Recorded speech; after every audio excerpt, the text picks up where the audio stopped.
Live. Okay, let me set up a couple things as the folks are coming in.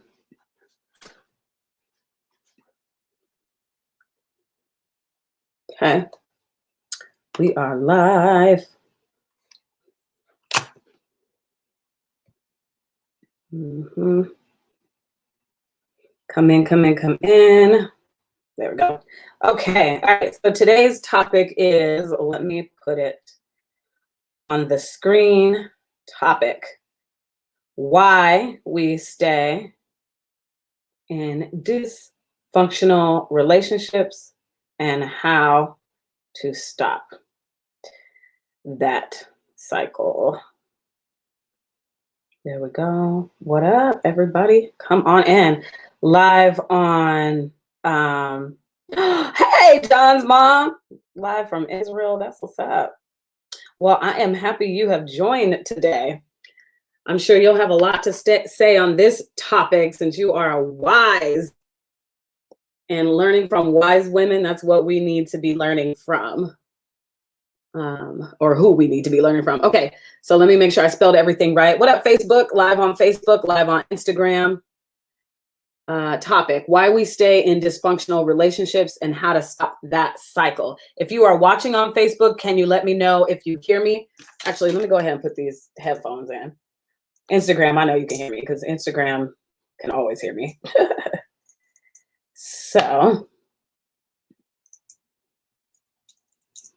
here we go. All right, live on Facebook, live on Instagram. We're just getting started, just started the live. Today's topic is why we stay in dysfunctional relationships and how to stop that. And I'm just putting my headphones in and we are going to get started. On Facebook, can you hear me? Actually, let me put my headphones in first and then I'll ask you. Hold on, Instagram. Hold on, Facebook. Okay, there we go. Okay, Facebook, can you hear me? I just put my headphones in, so I just want to make sure you can hear me. Now that I put them in, and then once I can hear you, we will get started. I do see one Facebook user saying I can hear you, but I think you said that before I put my headphones in. So let me know if you can hear me. What up? What up? What up? What up? Okay, we are going to get started. I just want to make sure. Facebook, you can hear me, right? Because I'm live on Facebook, live on Instagram. And what up, Facebook? Okay, I think there we go. We are still good. I got the okay. I got the okay. I got the okay. I got the okay. Okay. Y'all, I'm silly. If you don't know me, if you're just getting to know me, I want you to know that I am a very silly girl because it's fun. God wants us to be childlike, right? Okay. All right, so here we go. Hopefully you got a pen and paper because I believe that I'm going to be dropping some gems. And as I drop some gems, if I say something that resonates with you, feel free to make a comment. This can be a conversation for sure. So today's topic is why we stay in dysfunctional relationships. And we're going to talk about how to break that cycle, okay? So who is this episode for? This is another part in my series, which is a masterclass called How to Stop the Cycle of Dysfunctional Relationships, how to dodge the cycle of dysfunctional relationships, okay? So who is this episode for? This is for you if, let's see. Let me ask you this question. How many times have you written off guys only to find yourself in the same type of dysfunctional relationship? You're a woman who's like, I ain't never going through that again, man. That guy, he really did F me over. I'm going to write him off. And then 2 weeks later, you're either back with the same guy or 2 months later, it's a different guy, but the same story. Raise your hand. How many times have you written off guys only to find yourself in the same type of dysfunctional relationship? 2 weeks or 2 months later, you can type that's me in the chat. I just want to see if this is resonating with you, okay? Because this episode is for you. If you feel like I've been working on myself, but it's like I keep losing it because old habits are hard to break for you. Because you don't want that relationship. You know he is not good for you. You know that guy or the same guy or a different guy, whatever guy you're thinking of, as I'm talking to you right now. You know he's not good for you, but there's a disconnect. And old habits are hard to break, and you haven't been able to walk away. That's who this episode is for. That's what we're going to talk about today. You're uncomfortable with setting boundaries with men. You know when you don't like something, however, you feel awkward about standing up for yourself with men. Okay? You have a hard time creating boundaries. It's like you want to set a boundary, but then you get clueless and you're like, he's so fine, or I don't want to be mean.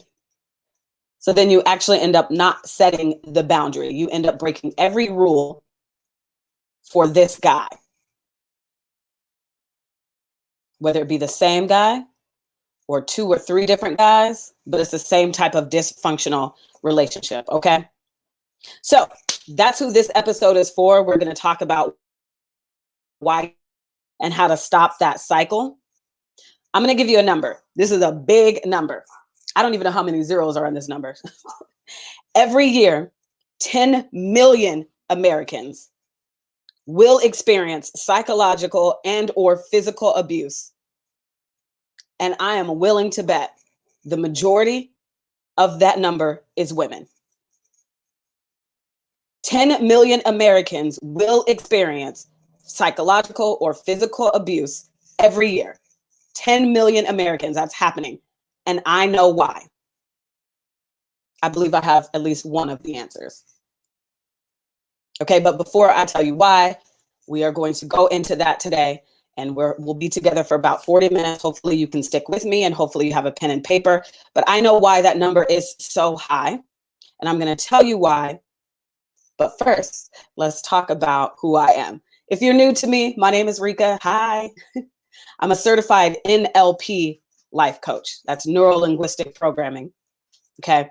I am the founder of Single You Academy, which is my online program for single women who are ready to stop the cycle of dysfunctional relationships.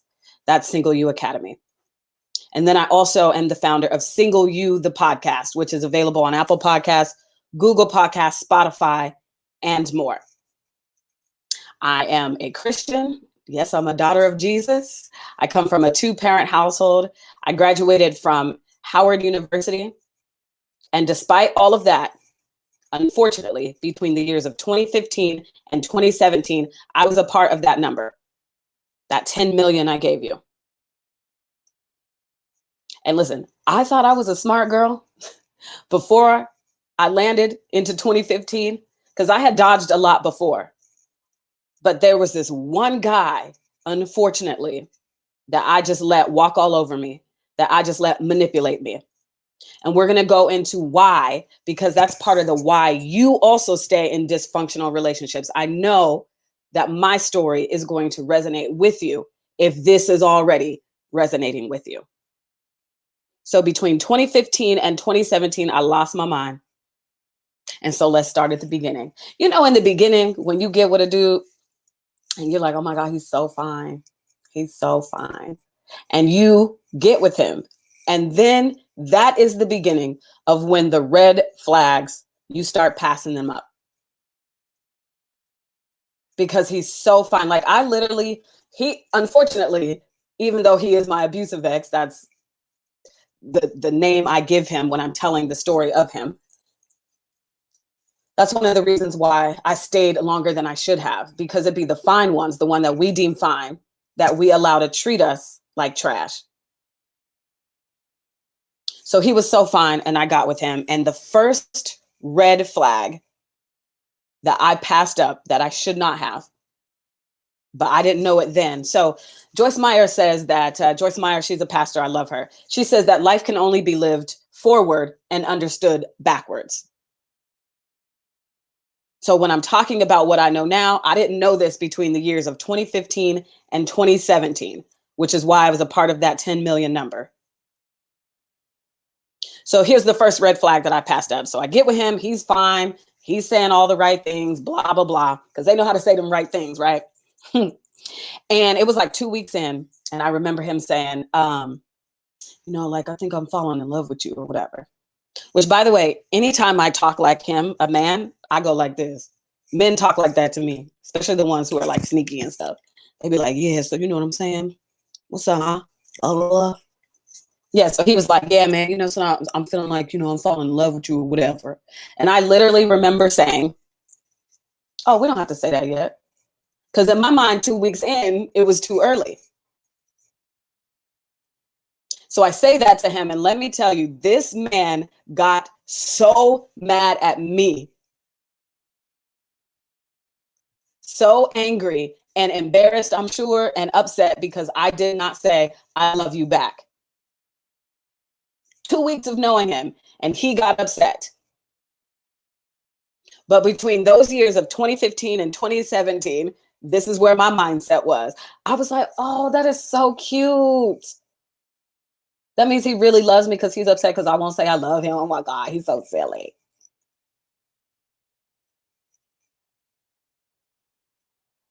And so I was thinking, this is cute. So of course I talk him down like, oh no, I'm saying, I'm sure that, I'll fall in love with you or whatever.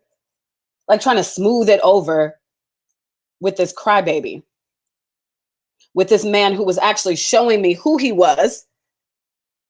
But at that time, I didn't understand life. I didn't understand Maya Angelou's quote. When people show you who they are, believe them, right? So, and I also did not understand the Bible or read my Bible at that time, because the Bible says be slow to anger. So you know how you have your list of who you want in a man, and a lot of women have, I want him to be 6 feet, 6 figures, six pack. The number one thing on my list on what I want in a man is slow to anger. Because when I tell you that thread of him getting upset, a leaf would fall off the tree and he's upset. His day is ruined. But here's what I thought. I thought, oh, I can change him. I can soften him up. But that's what you think, right? So again, today's topic, why we stay in dysfunctional relationships. That's part of the reason why. It's your mindset, your thinking, not understanding humanness and life, and not really truly understanding Maya Angelou's quote when she says, when people show you who they are, believe them. So that thread of anger, that quick to anger, that firecracker he was, it lasted throughout the relationship, the whole 2 years. But when we think, oh, I can change him, I can soften him up, if I'm good enough, if I love him long enough, he'll change. Nah.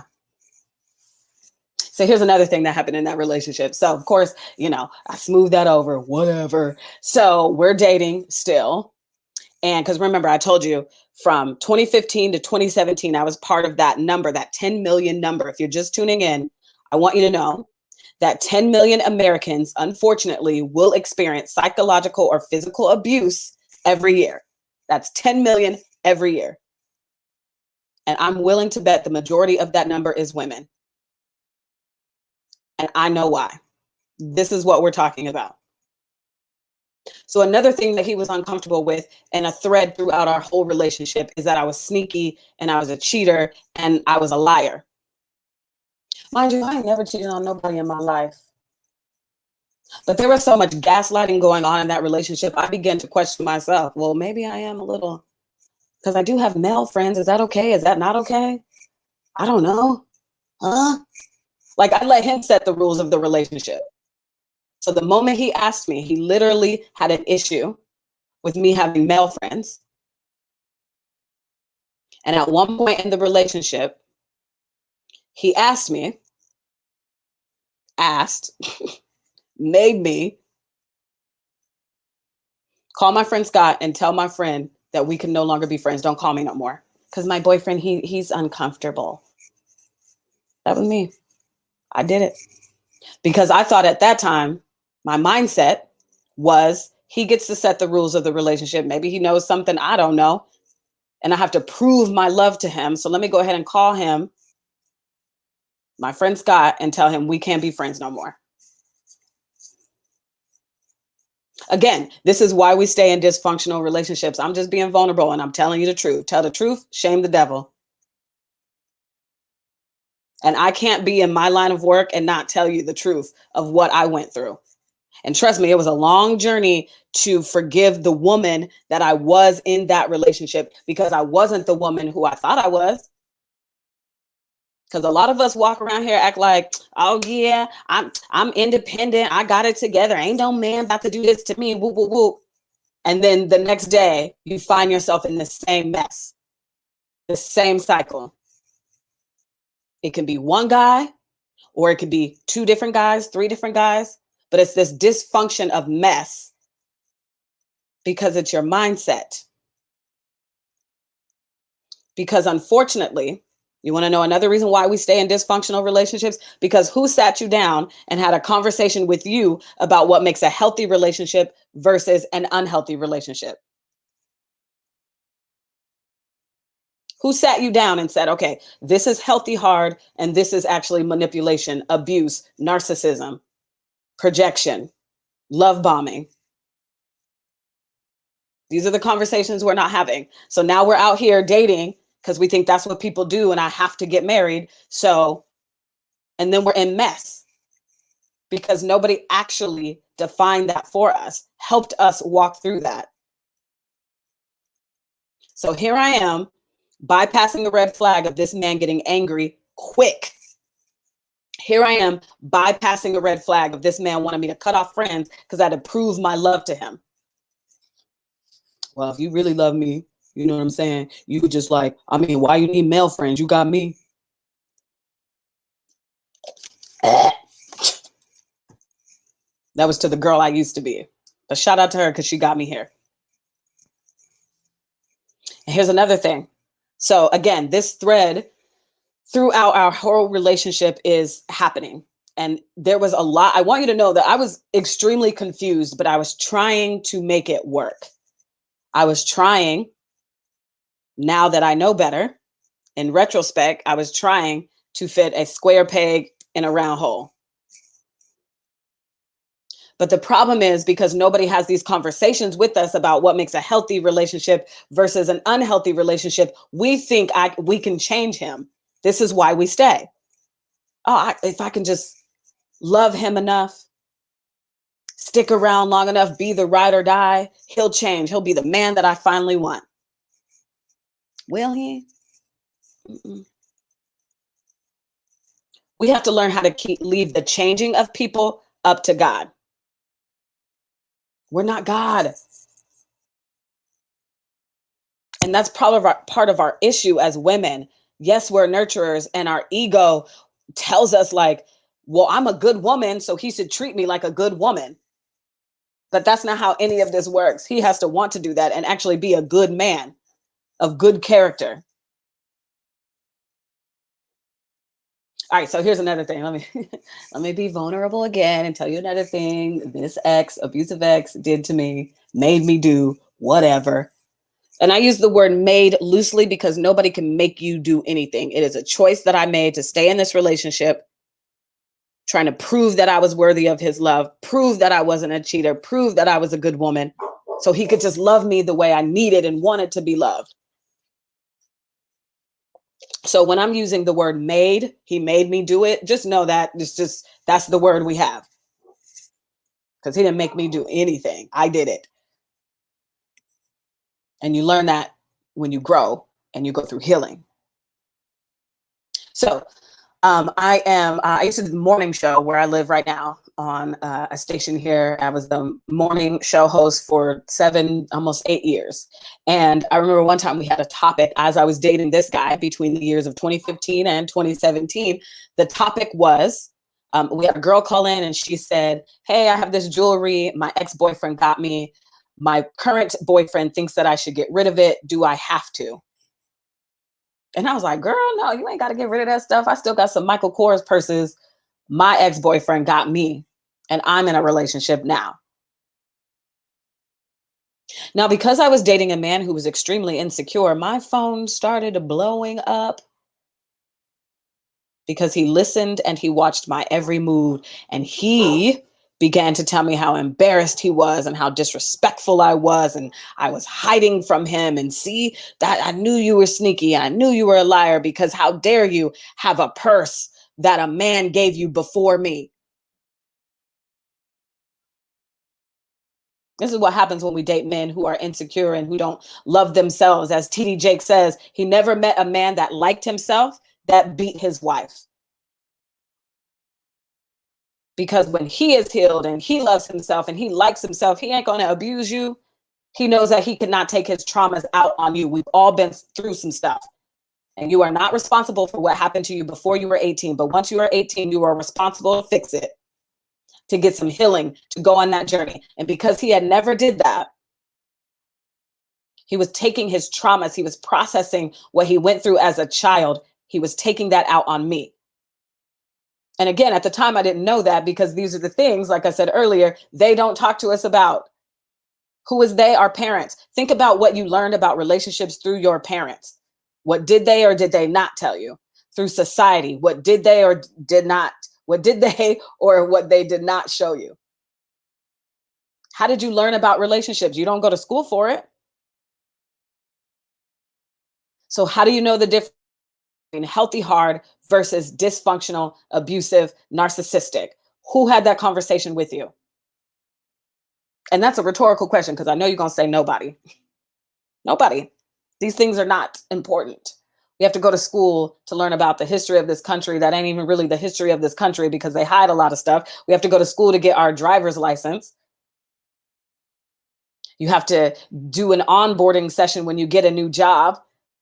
Think about all the things that you have to learn, but nobody is telling you to sit down and learn about yourself first, and learn about relationships and humanness.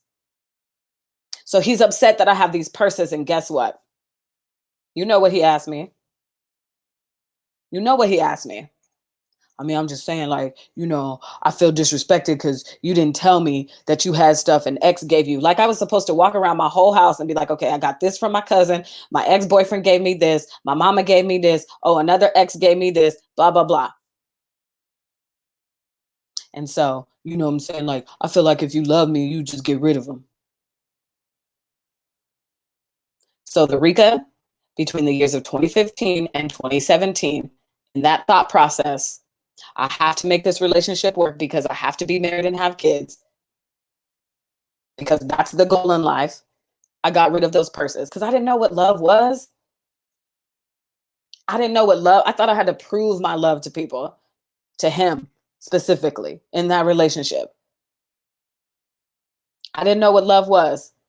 And again, the topic today is why we stay in dysfunctional relationships. Do you see yourself in my story? You can type yes in the chat.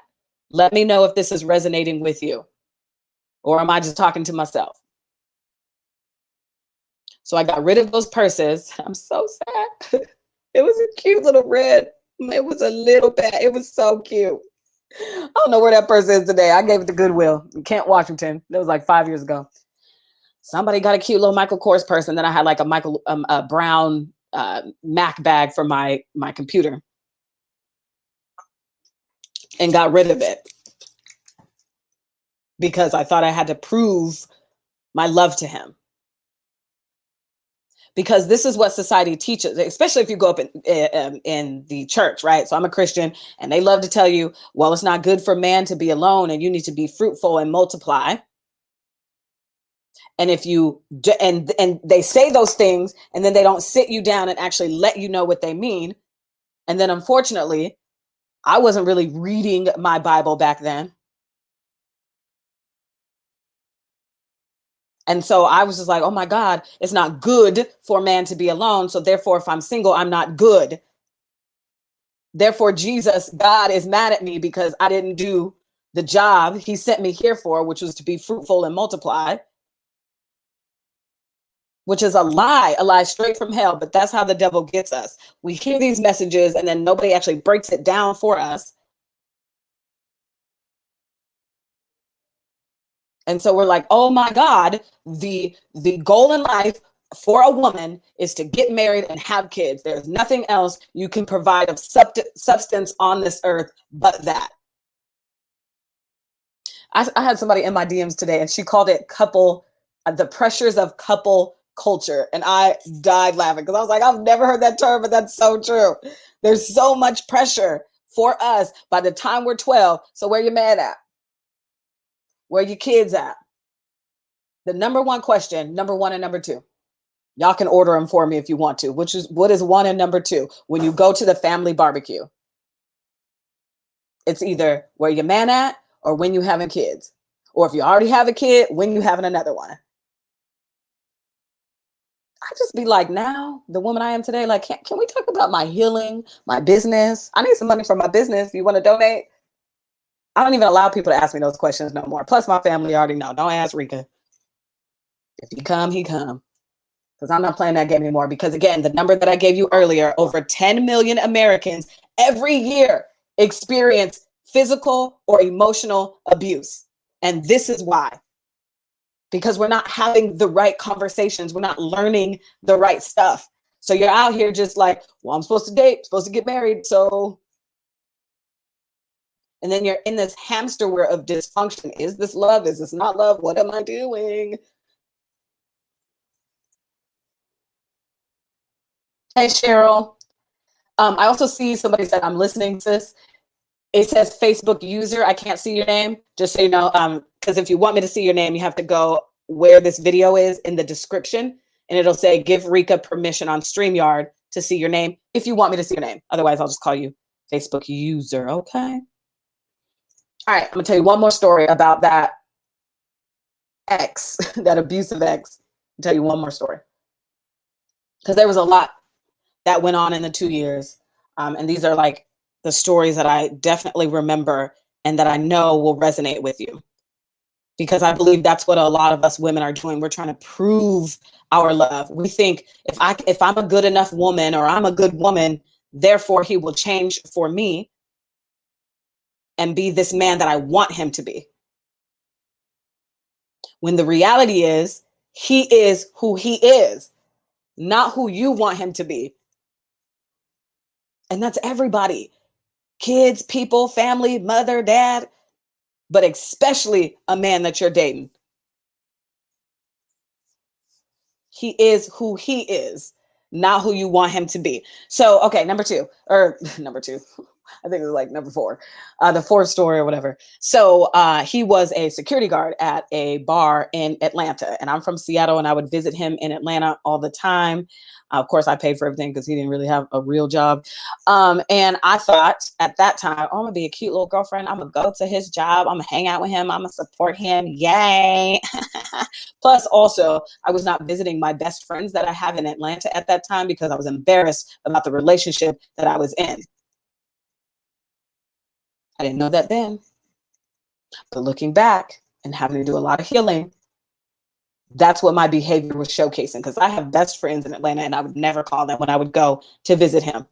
I need to clean him up first before I bring him around people because he quick to anger. So anyway, so I go to a bar, and like I said, he was a security guard, and he was like, yeah, so again, this is how men talk to me. Yeah, so seedy, sneaky, and evil. Not all men, but this one. God forgive me for talking about your son. I don't know where he is today. I'm praying for him. I say him light and love, but I'm allowed to tell my story. So yeah, you know what I'm saying? You come to visit me or whatever, like that's cool. But I'm gonna need you to sit at the bar so I can watch you when men hit on you, and I want to see how you turn them down. Tell the truth, shame the devil, right? I'm embarrassed. I'm not embarrassed about this story anymore. I used to be, but that ended in 2017. Today is 2021. Thank God for growth. So he asked me to do it, and I did it. Oh, okay. Okay. Well, I need to show him that I'm not sneaky. I am really a good woman. He's gonna see. Which, mind you, nobody hit on me that night. I was mad. Oh, wait a minute. I mean, now that I look back, like, wait a minute. Am I not cute? How come nobody hit on me? I think that was God saving me. And speaking of God saving me, he finally broke up with me in June of 2017. And when I tell you, I started ugly crying. And it wasn't because of him. It's because I knew I shouldn't have been with him. And God told me that's not your husband. But I was steady trying to change this man instead of leaving the changing up to God. I thought I was God. Oh, I can change him. He's gonna see I'm not sneaky and a cheater because I ain't never cheated on nobody in my life. He's crazy. I'm just gonna show him I'm a good woman and it's gonna work out. Nope. He broke it with me. God released me from that moment, and I felt the release and I felt the pressure. Ugly, crying, boo hooing. And I remember being in his car when he did. He was driving. He broke up with me. He's driving, and I'm like, he probably thought I was crying about him. Nope. I was like, like the release, like I couldn't do it. I wasn't woman enough to do it. Thank you for breaking up with me. I wasn't woman enough. I didn't know how to leave. And the moment he broke up with me, I heard God say, I will use this story. And I'm going to tell you what I told God. No, you won't. I ain't telling nobody I went through this. Are you crazy? I went to Howard University. I have a 2-parent household. I'm a good woman. I'm smart. I would never allow this. I'm never telling anybody. And look at me now. And yeah, for about 3 or 4 months, 3, or if I can talk, for about 3 or 4 months, I told nobody. I hid that relationship from everybody. That's a red flag in itself. If you're hiding a relationship, baby girl. Cheryl, you can relate. And I promise you, we're going to get to how to stop the cycle, right? We had to talk about why we stay, because you have to see where your mindset is at right now. So if you are the me from 2015 to 2017, that's you're there. I got you. I'm going to pull you out of that. So I had to set you up and let you know this is where you are right now because I was you. So there is no judgment. I'm here to be the woman that I needed in 2015 to tell me, baby girl, what are you doing? But I don't have a sister. So here we are.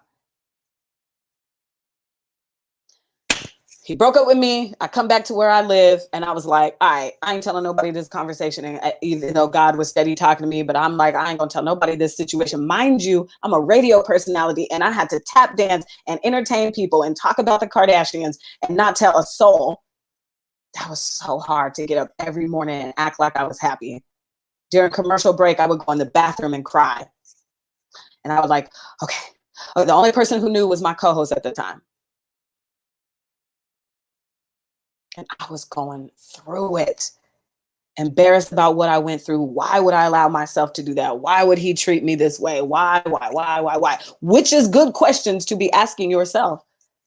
The quality of your life is determined by the quality of questions you ask it. So I dove tears first, face first, heart first into the Bible, and I started reading. And there is a moment where I read 1 Corinthians chapter 7, verse 8, where Paul talks about my widows and my singles. It is better to be single as I am. And I picked up my Bible and threw it across the room.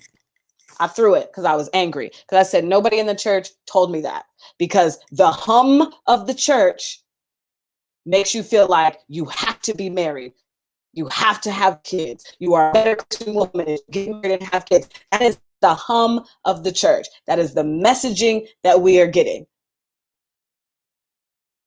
Tell the truth, shame the devil. Am I right? That's at least I'm okay. I'll just speak for me. That's the message I got. At 15, I never saw a woman who wasn't married and didn't have kids. Never. Not in her 30s. I saw another 15-year-old.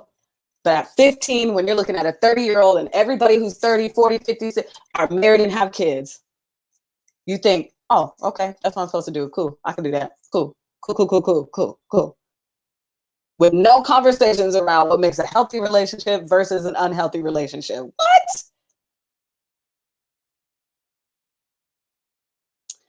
So picked up my Bible, threw it across the room. And then that's when I started thinking, I need to go sit by myself and I need to figure Rika out because I had to figure out why I would allow that. And so I went to Mexico. I went on a solo trip. Has anybody seen Eat, Pray, Love on Netflix? Well, before it was on Netflix, I saw it in real time in the theater. It is my favorite movie. It is now on Netflix. It's Eat, Pray, Love. And this rich white woman, she goes on a year excursion after her divorce to figure herself out. I ain't a rich white woman, but I had some money to go to Mexico by myself for 10 days. I was like, I can't do a year, but I can do 10 days. And I sat with myself and I asked myself, who am I? Who does God say I am? And how am I showing up in this world from now on? Because I was upset at nobody having a conversation with me. So I had to figure it out. I had to figure it out. Because see, the problem is we call ourselves Christians, but we're not even reading our Bible. And God has been trying to put us on game about his sons since the beginning of time. One of my favorite scriptures is, do not give dogs what is sacred. Do not throw your pearls to pigs. If you do, they may trample them under their feet and turn on you and tear you to pieces. That's Matthew 7:6. Another translation, do not waste good things on people who will not appreciate them.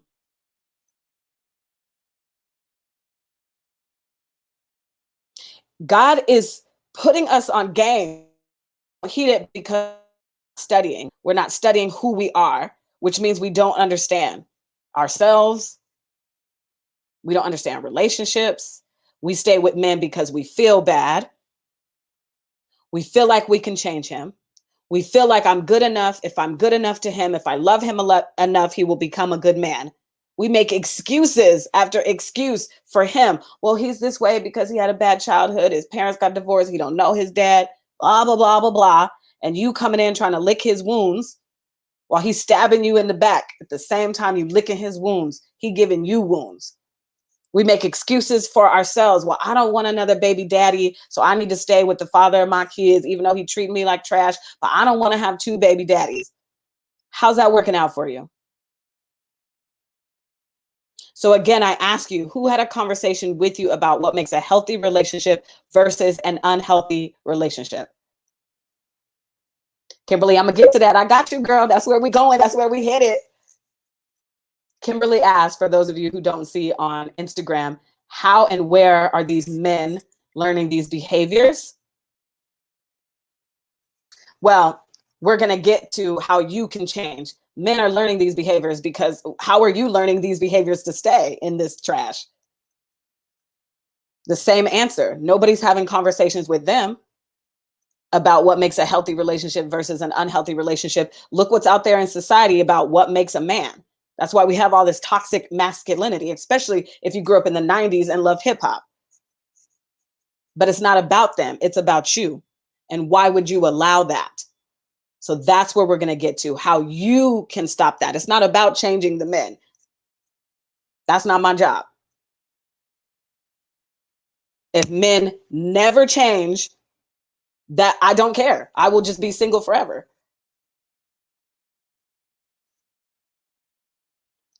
Well, where can I find the good men? Well, I'm not worried about that. I'm worried about Rika and how I can live out my best single life. Because you can have an unsuccessful single life. And if you're in this cycle of dysfunction because you're making up all these excuses and you're trying to figure out why he is the way he is instead of why would I allow this, that's an unsuccessful single life. And I know you don't want that. And if nobody's teaching you these things and you want to learn and you just don't know where to start, because I truly believe that, what's that Drake verse? Know yourself, know your worth. You know these things, like I should know this, but in secret, you're like, but where do I start though? How do I do this? You can start with me.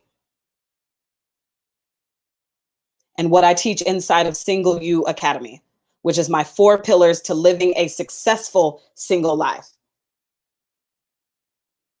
So let's just walk through those 4 pillars real quick, because I said I would only be 40 minutes and I'm like probably going to go over that a little bit. But the 4 pillars to living a successful single life. Number 1, you got to know who you are. There's 2 things you need to know. Number 1 is you got to know who you are past what your favorite color is. You got to go deeper than that. What are your triggers? What makes you safe? What makes you feel afraid?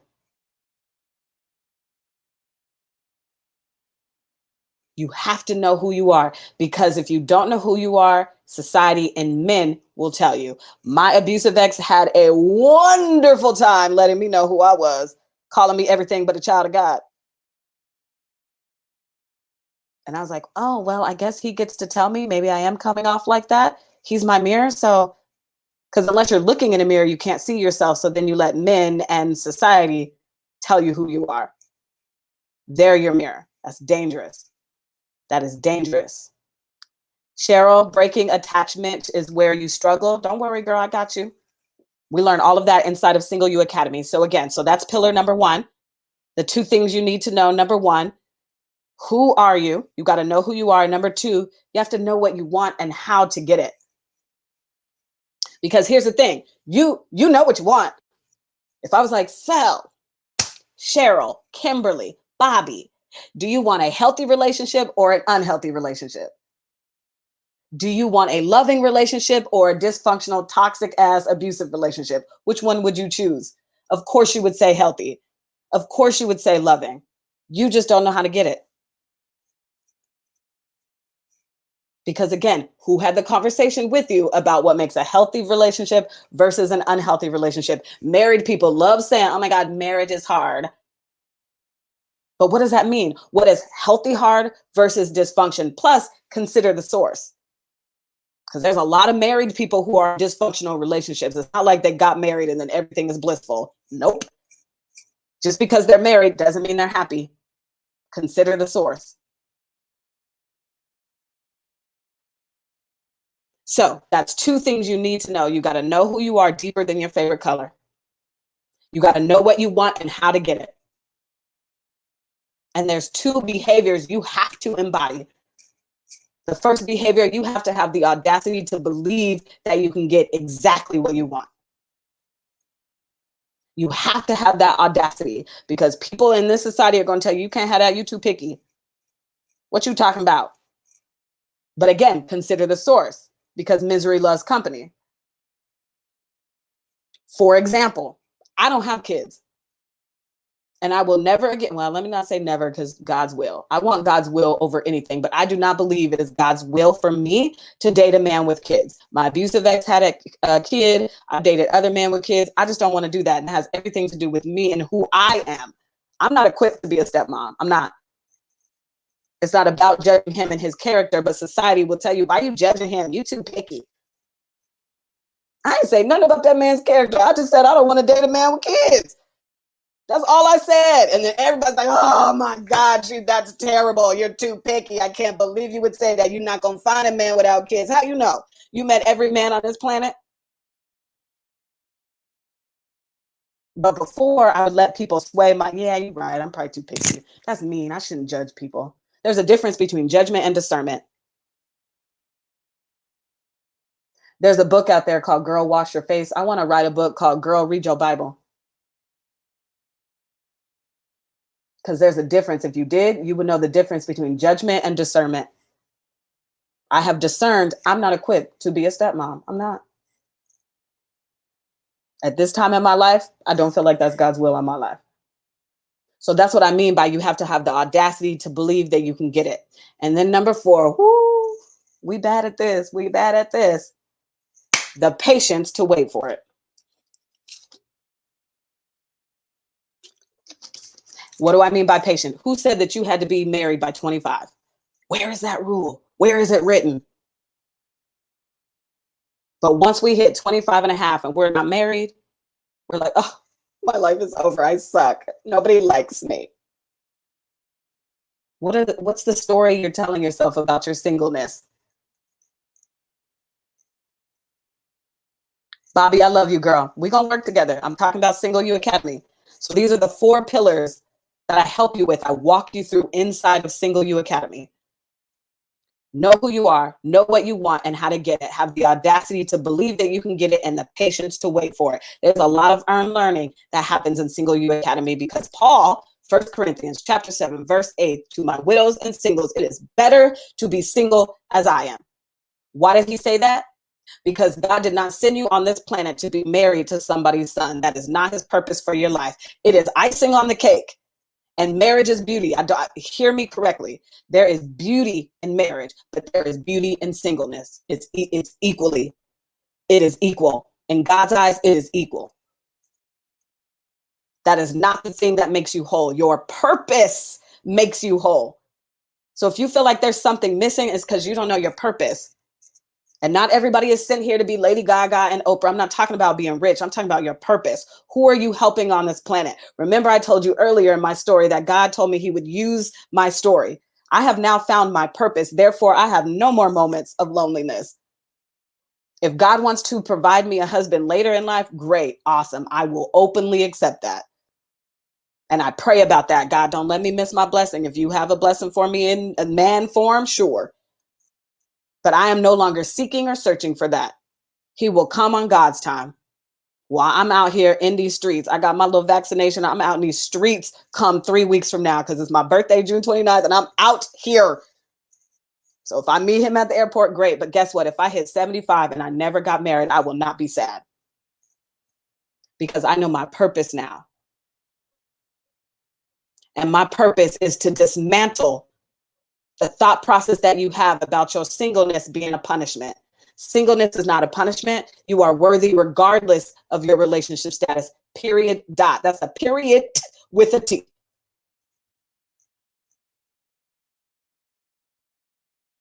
All right. So here we go. Single You Academy is my online coaching program. And what I'm going to do is I'm going to share the page with you because I promise you we'd be here for like 40 minutes and we kind of went over, but that's okay because I felt it. I felt it in the spirit. You're here with me. Amen. Amen. Hey, Kimberly and Sherry and Bobby, y'all here, right? Okay. So here's the deal. Think about all of the things that you had to go to school for. All of the things that you had to learn, like getting your driver's license. You had to go to high school, maybe college, the orientation you have to have at work, all of these processes and hoops you have to jump through to get healthcare, to get what, like all of these things that you have to learn, but nobody's teaching you about how to learn yourself and relationships. So Single You Academy is that through my lens.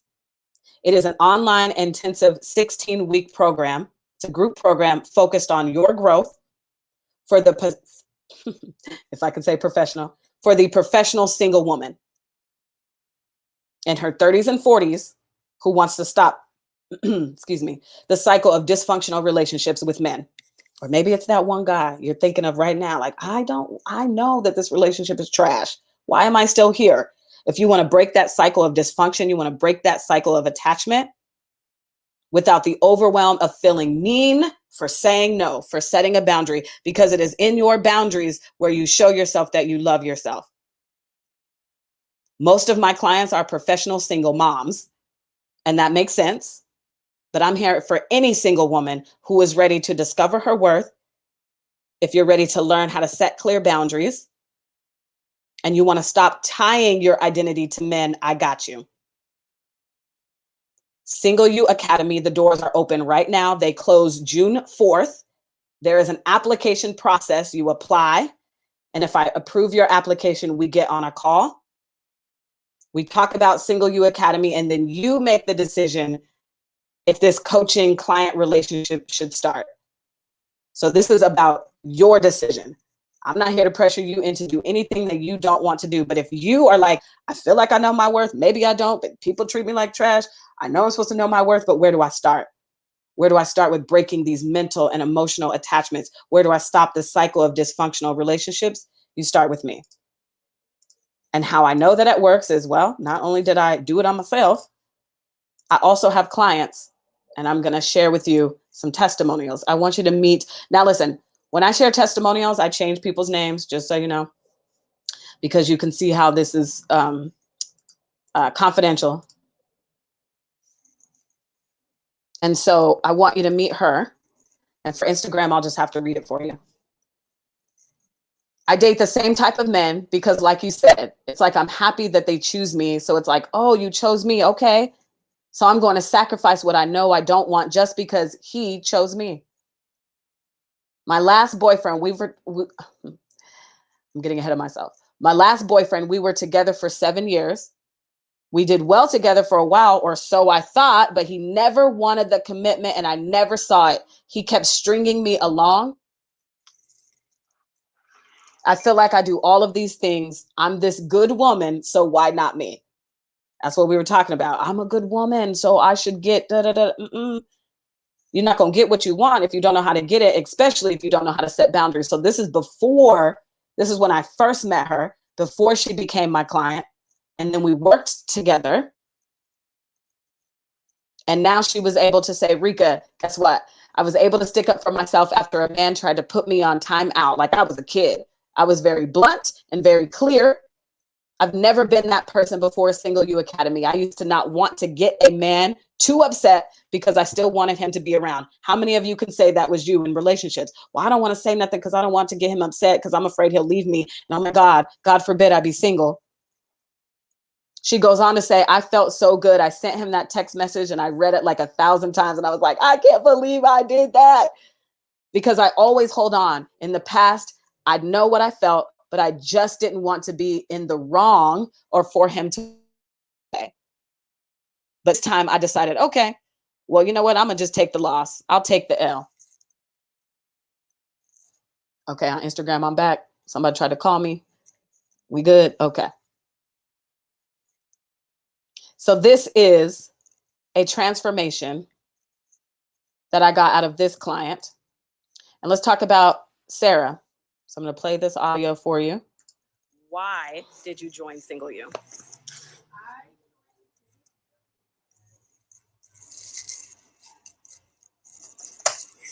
I'm going to have to.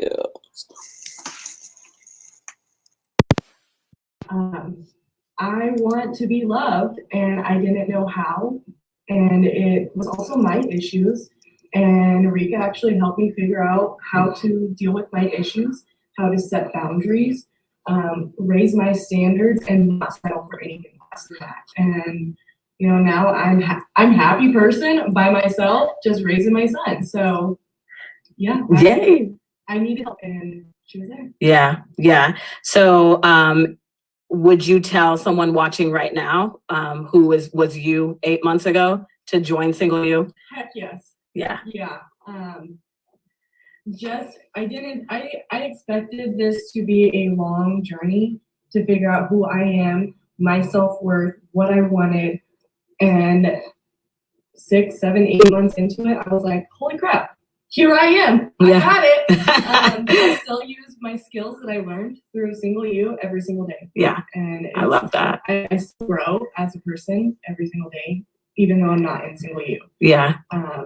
I loved being in it because you had a whole group of women that aren't going through the same thing as you, but pretty darn close. And they were just there. They support you. They know what you're going through. They know your emotions. They know everything. So. Love it. All right. Are there any questions for me?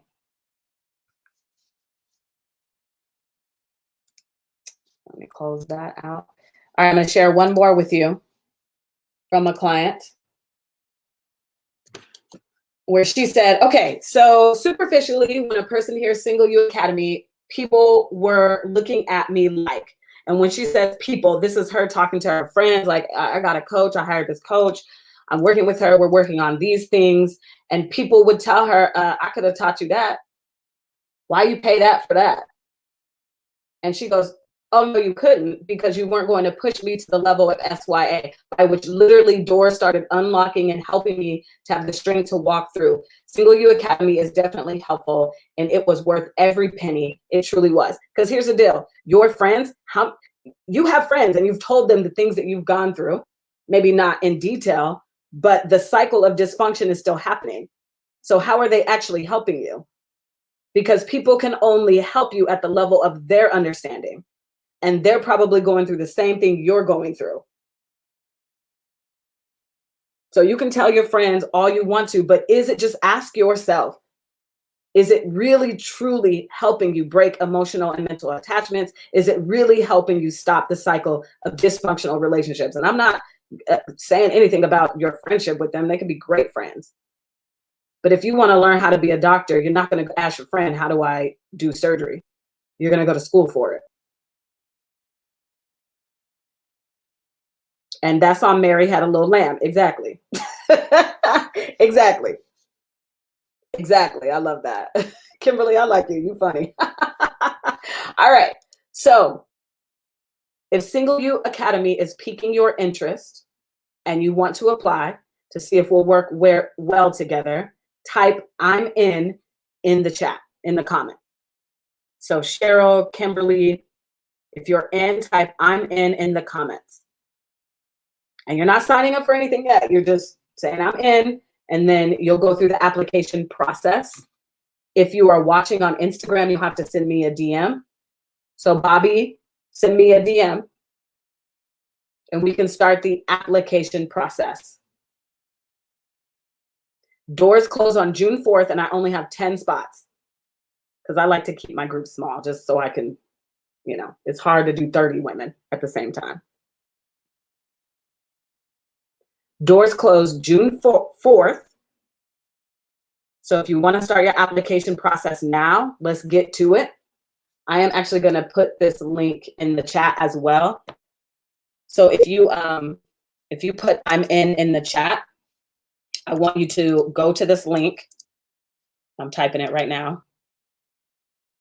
So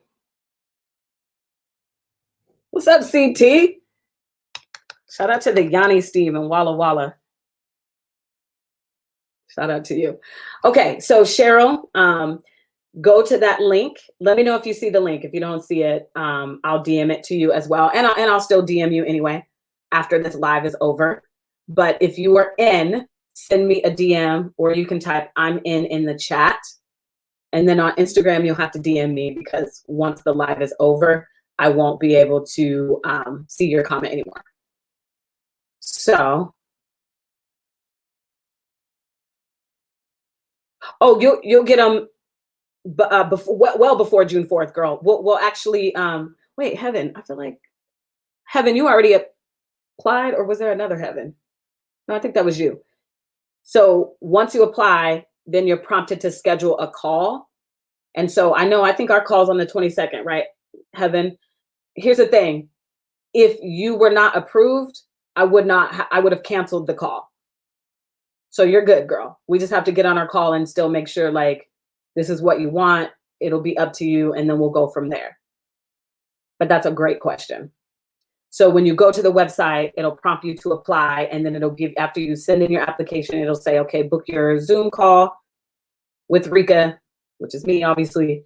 And then the only time, if I don't approve it, then the call gets canceled. And then I'll send you an email and we'll talk about why and all that. But makes sense? Yeah, I thought that was you, Heaven. I was like, wait, I feel like I know that name. Okay. All right. So get your application in now. Single You Academy closes on June 4th.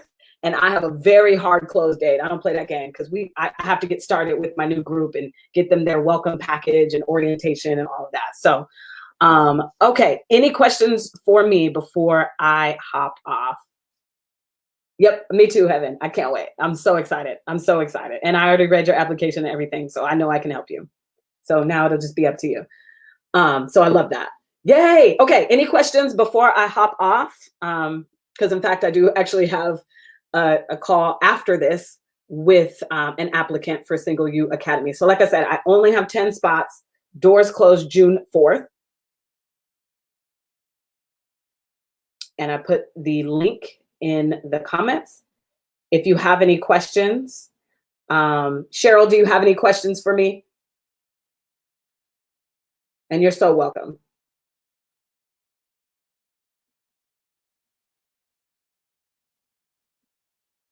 I just know there's a time delay, so I just want to make sure to see if you have any questions, Cheryl.